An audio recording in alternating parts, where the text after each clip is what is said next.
with dansdepot.com.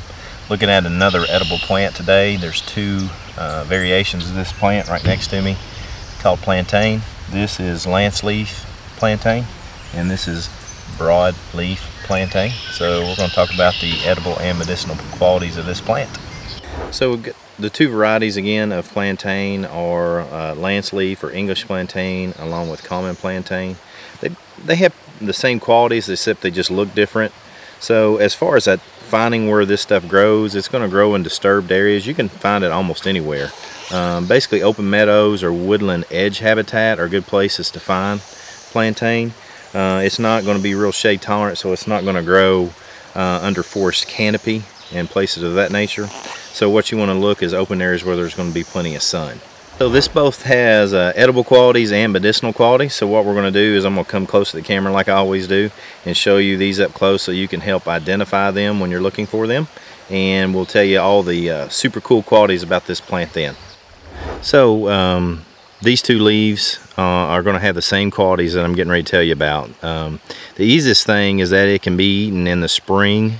After that, it's going to have a pretty strong bitter taste and you may not like it, so early spring is the best time to get this just to eat it. By eating this plant, there is the lowering of cholesterol. That's one of the major benefits that a lot of people like eating it for, as well as it has a tremendous amount of beta carotene and calcium in it as well.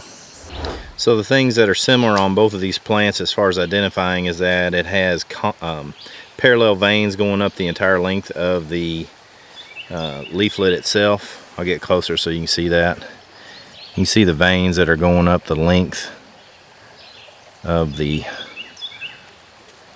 leaves themselves. Again, the one I'm holding in front of you right now is lance leaf and this is common.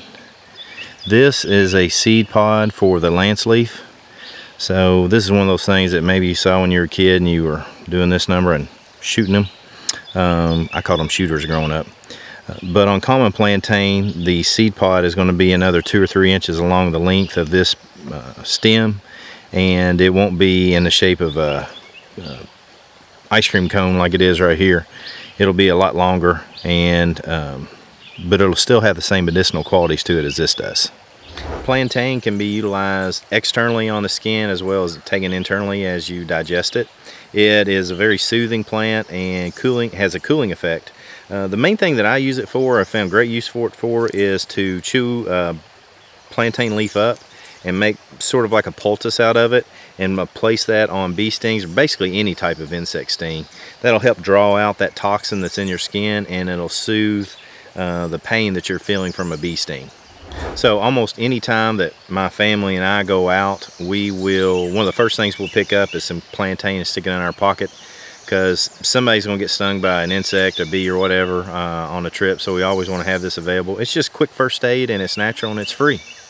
So if you're heading out on a date on the trail, it also acts as a breath freshener. Yeah, I'm serious. It acts as a good breath freshener.